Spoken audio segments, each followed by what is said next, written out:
काय आपल्याला एक तर मुद्दल दिलेली आहे, त्याच्यानंतर वर्ष दिलेलं आहे आणि त्याच्यानंतर दर अमाऊंट आहे की नाही, राशी दिलेली आहे. 1300 किती 52.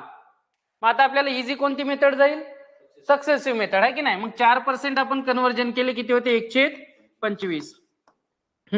मुद्दल किती 25, अमाऊंट किती 26, किती वर्षासाठी 2 वर्षासाठी. 25 चा वर्ग 625 आणि 26 चा वर्ग 676. ओरिजिनल मुद्दल दिलेली आहे आपल्याला, सॉरी ओरिजिनल राशी दिलेली आहे की नाही, हे दिलेली आहे आपल्याला राशी. डुप्लिकेट राशी किती आली आपली 676. मग आपण लिहू इथं डुप्लिकेट वर्सेस ओरिजिनल 676 बरोबर किती होईल 1352. आपल्याला काढायचं आहे, काय काढायचं आपल्याला 625. मग 625 ची दुप्पट होईल सरळ.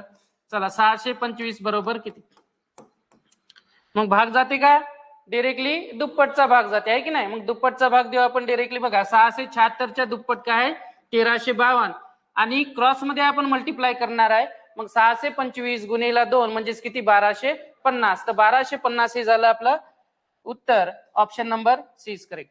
तर दोन्ही क्वेश्चन आपण होमवर्क साठी घेतलेले होते. ठीक आहे. आता ज्यांनी घरी प्रयत्न केलेला असेल त्याचं हमखास प्रश्नाचे उत्तर आले असेल, ज्यांनी ट्रायच केलेलं नाही त्याचं उत्तर येणार.